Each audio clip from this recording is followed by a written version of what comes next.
Welcome back, everybody, and welcome to Friday Morning Arcade. If it is your first time here with us, I am Brady Keith. And I am Nick Ryan. And today we are covering I'm going to say brand spanking new game considering it came out 4 days ago. 4 days, yep. This might be our newest game I think we've ever covered. We are going to be covering Nintendo. Please do not sue us. We are going to be covering Legends ZA. Now, it is a big, brand new game. Everyone's playing it. There's new mechanics. There's new story. There's new features. New Mega Pokemon. There's a lot going on that we're about to talk about. Yeah, and Starmie has knees. And speaking of visuals, let's get on to it. So, I kind of have a basic level of understanding of like the Pokemon games. So I want to kind of pass it off to you to kind of pick your brain.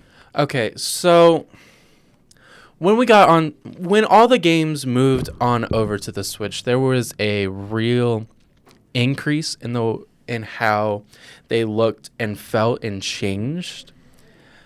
So when we hit Scarlet and Violet, there was a lot of glitchy, laggy issues because of the fact they were trying to flush out the games and make it look, give it more of a depth, give it more of a feel to it.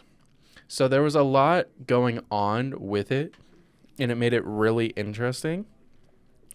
And with ZA, I don't get I'm currently playing it on my Switch 1. He's grinding out the game right now as we speak. I am. But it's a lot. So it's really good graphically wise. The characters look good. The moves look good. The game looks good. My only real big problem is it's everyone's big problem that the buildings feel 2D instead of 3D. Mm-hmm. So everything just feels flat. Like, there's not depth to the buildings. There's, like, no balconies to bring out the depth. Everything just feels flat and smushed together.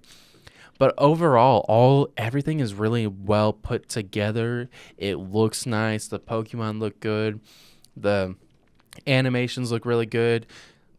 I'm going to glaze heavily here in a little bit on, like, the character customization and design looks real good. You're not held back to what you can and can't dress your character on.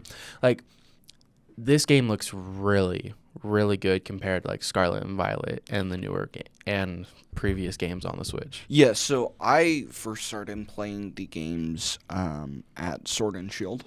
I played both of those games, and I thoroughly enjoyed those, but my basic level of understanding prior to the Nintendo Switch is that a lot of people were kind of getting tired of the similar art style, and then Sword and Shield and Scarlet and Violet came along, and it was the same thing. And then I feel, especially going back to like Sword and Shield after playing a little bit of ZA, I heavily agree with that. I feel like amongst all of the Nintendo like legacy franchises, your Mario, Legend of Zelda, and Pokemon has been the most underutilized. You know, Breath of the Wild, when Nintendo released the Switch, Breath of the Wild was a huge breath of fresh air. And then Mario Odyssey was similar to some of those like older Wii games, except they kind of, freshened up the combat. And so because of that, going into ZA and kind of hearing all of the chirping about how, it's, kind of based off of Arceus, which, is it Arceus or Arceus? So there's multiple pronunciations. There's Arceus, Arceus, Arcus if you're nasty, or if you get that reference, it's Arcus. But no, that's the problem with some of Pokemon is the pronunciation of names. Yeah. But no, it's Arceus. Okay, so like I played a little bit of Arceus's demo, and I was genuinely surprised because for me, the turn-based RPG like aspect of the game kind of, well, I guess that this is kind of segueing into the combat, but the RPG elements of those games like can get really, really tired. I'm playing right now the Final Fantasy series. I'm on 6. Everything up until about, I know, yeah, I'm about ready to start 7. But everything up till about 5, like, once I played 5, I was like, oh my gosh, please, I beg of you, give me something new. 6 kind of did a little bit different, but it was still the same archetype. And because of that, like going into ZA, it was like a breath of fresh air. And I wouldn't call it a breath of fresh air. I would call it gasping back to life. yes, Because yeah, this is Gen 10. It's not Gen 10, but it's like Gen 9. It's okay. I call it our Legends games. I call half gens. So Arceus, I believe, was like 8.5 or something. yeah, And then this is 9.5 because I believe in February we'll get the announcement for Gen 10, which should come out next year or the year before or the year after. But for like 9 gens, we've been stuck on single turn combat. Just you click a move, you click Y, you click a move. It does that move. There's no in-depth feel. There's the only thing you're getting is like, oh, the accuracy. Oh, so this move is 50% accurate. You have like a 50% chance of hitting it. Oh, okay. Oh, avoided the attack. Like, there's no real in-depth feel. Just was very just like, I'm just clicking a move for 8.5 gens. The only real sort of like MMORP / like role-playing games and just like being able to explore was when you were just moving from battle to battle, catching your Pokemon, moving through. Now with this game, it's so much more in-depthful in the way games work because there's no longer accuracy. There's no longer single turn-based combat. It is just you're almost in like an Elden Ring boss style fighting. yes, You have lock-on features that you are locking onto your opponent's Pokemon, and you are just using your moves. You're running around, you're dodging, you're rolling, you're trying to avoid moves, you're trying to hit moves. There's no longer, I'm gonna press this and hope that works. It is more, I'm using this move. It's got a 15, 20 second cooldown. I gotta wait a little bit, so let's use this move. Let's go ahead and heal, or let's roll backwards and avoid this beam. Let's try to get to the other side. There's a lot more in-depth feel to the battling and the characters now, because now it feels like, oh, I'm like in the anime. My Pokemon are actually avoiding attacks. They're moving, they're dodging, they're rolling, they're ramping. It just feels really, really crazy and good. yeah. I think a lot of the reason why we kind of seen this direction of combat came from, I forget, it was that kind of one-hit wonder. It was popular for a couple months. It was the Pokemon knockoff with, like, the animals. Pal World? Yes, Pal World. Where you could literally butcher your Pokemon and Yes. eat them. Yes, but the thing is that I think that because of the way that people looked at Pal World, Nintendo kind of had to shift from, that very basic, like you said, RPG combat into something with a little bit more depth. And I think that for a Pokemon game, and I think also as like someone who has played Breath of the Wild, and I enjoy those series of games, it is one of the most immersive Pokemon games I've ever played. I went back and I played like Black and White, XY, and then also Sun and Moon on the 3DS, right? Sun and Moon was 3DS, yes. Yeah. In like a lot of those games, you are kind of this stagnant entity, and it has, a top down view, and there really isn't a lot of character to the world. And kind of going back to like the whole idea of the buildings feeling very flat, if you look at how Breath of the Wild was kind of the same way, to where, I mean, there were cliffs and stuff, but like you were like going from one end of the world to another, you were practically walking on an entire plane.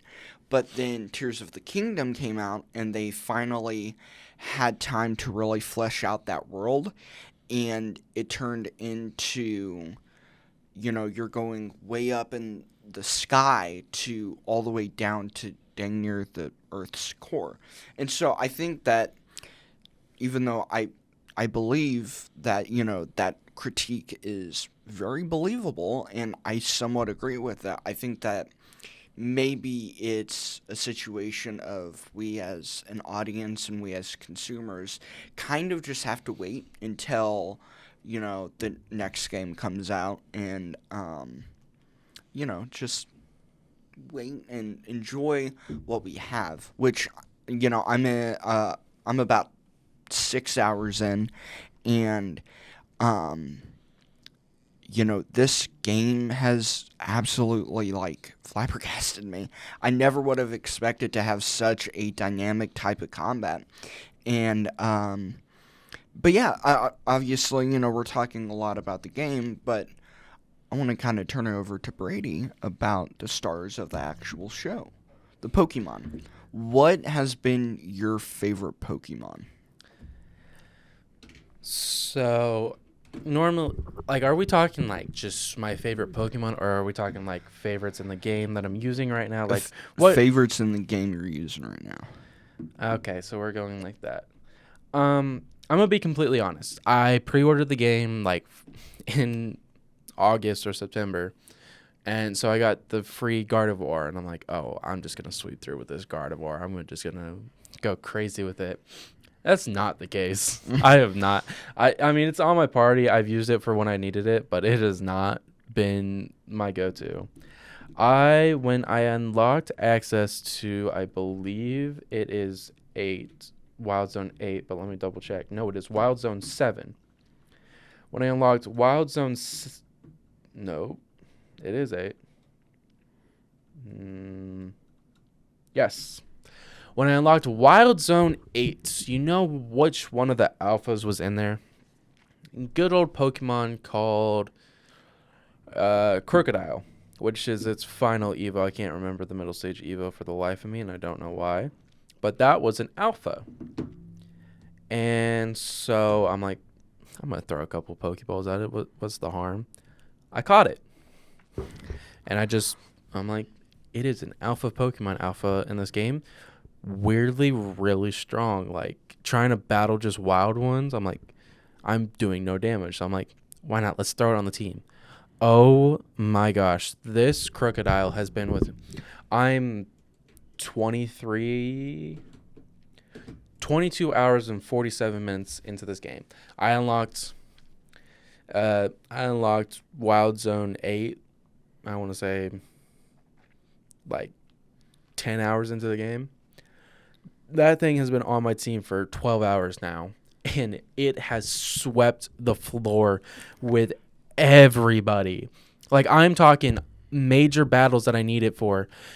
I send it out, and it just mops the floor. Like, there's nothing going on. It's just an alpha Pokemon. Like, Canary, one of the promotion matches.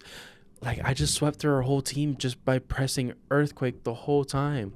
I'm just like, this can't be fair. I'm just sweeping through all these high-ranking trainers who have strong mega Pokemon that are their new thing, and I am just one-shotting everybody. I'm like, good night. So, low-key, this has been my favorite Pokemon to use, and has been my favorite Pokemon in this playthrough this whole time. Yeah, for me, I kind of have three. I I have been loving playing with the Phalanx, and I was able to unlock his which my Phalanx is a his, by the way. Um, um, it is his Mega. I finally unlocked him. Absolutely love that design. We were actually talking about a lot of the designs and stuff for the new Mega evolutions, um, and also the Absols. They have been really Yeah, really cool. the freaking rogue mega Absol you get as like a thing. That thing is busted. Like I'm like, how is Absol this good? Because when you look at like Pokemon games in the past, Absol hasn't been good.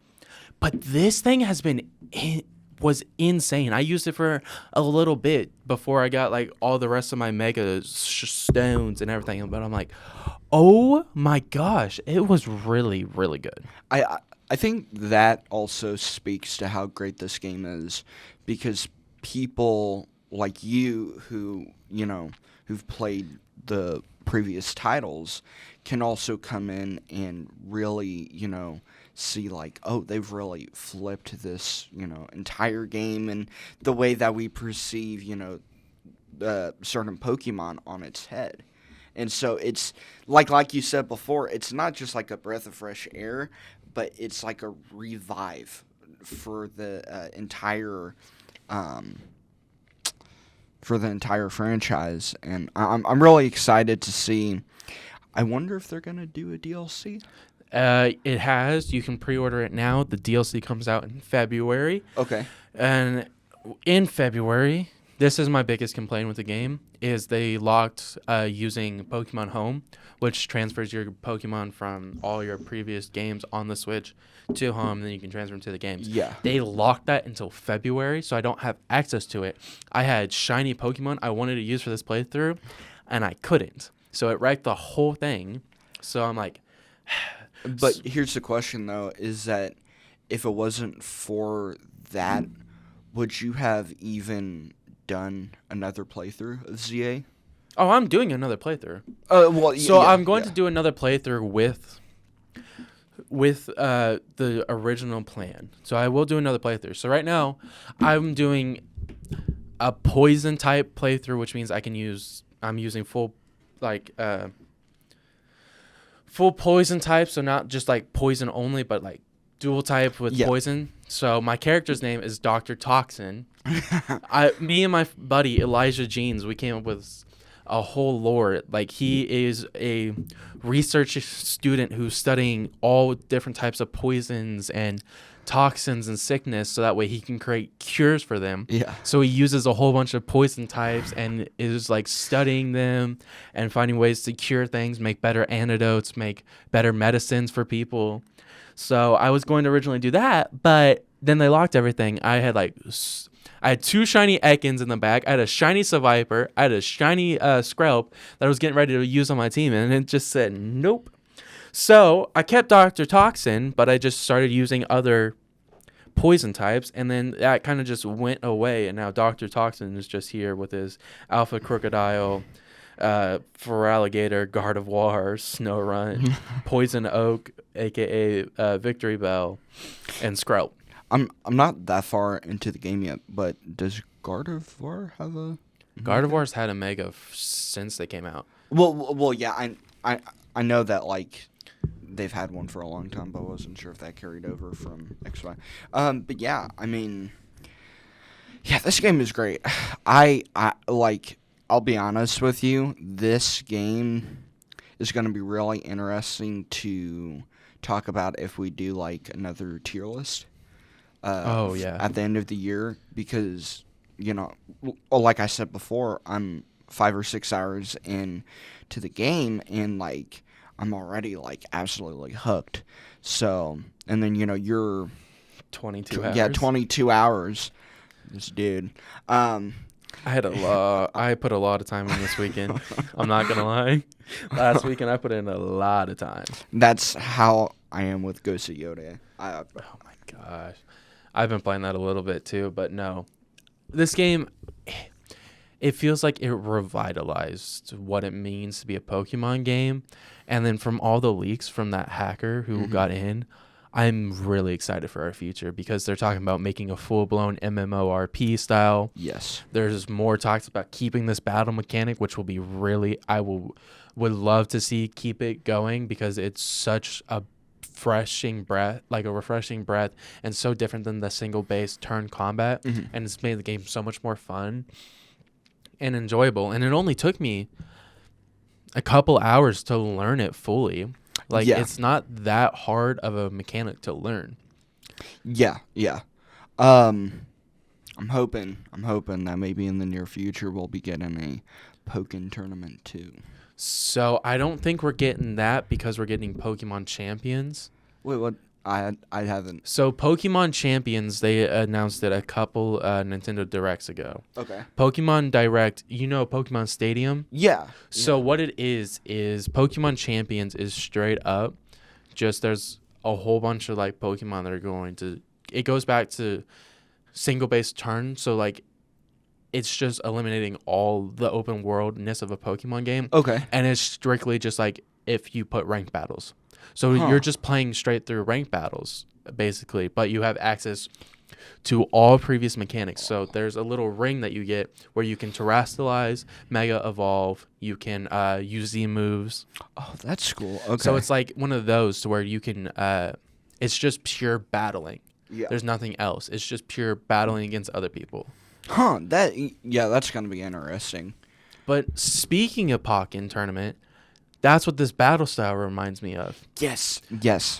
Instead of like, because like you're fully now, it's back to that Pokken of where you're running around trying to avoid this move. You're trying to hit this move, but you have to get in close or you have to get in far away. So it's giving that revitalization that I really like Pokken for. But the thing with Pokken, it wasn't an inline Pokemon game. It was just more of a side counter. So I was so excited when I found out that some of the mechanics from Pokken were going to be in this game, and then I saw the battle system. I like played the battle system, like, oh my gosh, I loved Pokken. I'm not gonna lie. As much as I hated it and crashed out when I was getting like people who devoted like thousands of hours into the game. Yeah. Still a little salty about them, but it was so nice. Yeah. Like I love this battle mechanic so much. Yeah, I like as of right now, I have no type of like ill will against this game. But yeah, okay, I'll be honest, you and I, covered a lot of, really great games. And the thing with really great games is that once you like cover the greatness about a game and you don't really have any type of critiques, it's really hard to make a 30-minute episode. So I mean, if you have anything else you want to add in. No, I'm just because this game is so good. I don't really have critiques. See, we have a class in our school called Literature and Film, which I know most schools probably have where you study. And then it's kind of how I am now. How I'm feeling about this game is how I felt when we had watched a whole bunch of movies like Lawrence of Arabia, 2001 Space Odyssey, and then we jumped, like those are real. So like we had a back-to-back of Citizen Kane, Lawrence of Arabia, 2001, which are all really slow building movies. Some people call them boring, some people hate them. And then we jumped straight into Jaws. That was one of the worst film tests I had to do because it was so good and like refreshing and different than all of them. I had nothing to critique.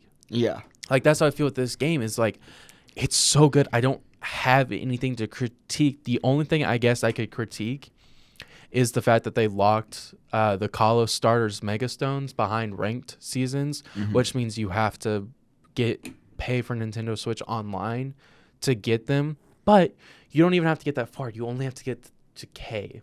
Yeah. So it's like, but the thing with Pokemon Online, it's like, I think $7 or less for a month. Like, I think if I remember correctly, I got a year for $12.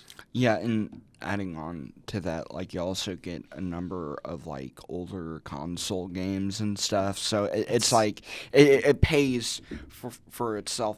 I'm telling you, Nintendo, we are trying our best to bring you more sellers. So you better not go. Yeah, but no, like Yeah. I don't get everyone's complaint with it because I need to re-up my subscription. I just got paid, so I will end up doing that. But I really like Nintendo Switch Online, so I've been paying for it. And then when I found out that they just put the things behind things that needed it, I'm like, okay, that's fine. I use it already because I get access to GameCube games. I get access to Game Boy games. Like, it didn't affect me that much. Plus, with Nintendo Switch Online, you get special perks and other things you can use. So it never really affected me or bothered me when it was announced that they were locked behind Nintendo Switch Online. Yeah, as someone who has like PlayStation Plus and also a Nintendo Online, do you kind of feel like Nintendo Online is you get a little bit more bang for your buck? You get a lot. So I personally have bought Nintendo Switch Online, Xbox Game Pass Ultimate, and PlayStation Plus. To me, the only one I want to keep buying it as I keep spending $21 a month on Xbox. The only one I want to keep buying is Nintendo Online because one, it's so much cheap, but you're getting so much for how little you're paying. Yeah. You get so much. Yeah. But yeah, alrighty. Well, we thought that this episode was actually gonna be way shorter, but we were able to get to our points and not yap as much as what last episode was. Even though last episode it was shorter, but you guys didn't see, if you guys check out our Boys on the Podcast or channel, you guys will see all the little behind the scenes stuff. Yeah, we haven't really talked about that, but Boys from the Pod is sort of your like behind the scenes and background look. I will say you might want to go watch that first episode so you can watch good old Hot Dog Canton hologram Roberts get absolutely blinded by by this little light bar down here. Oh no, trust me, I'm putting that into the. I know, but it's gonna look so much better when you see Oh yeah, whenever you guys find you the context of it. It's gonna be so funny. But anyway, thank you for joining us on this beautiful journey that was Kalos.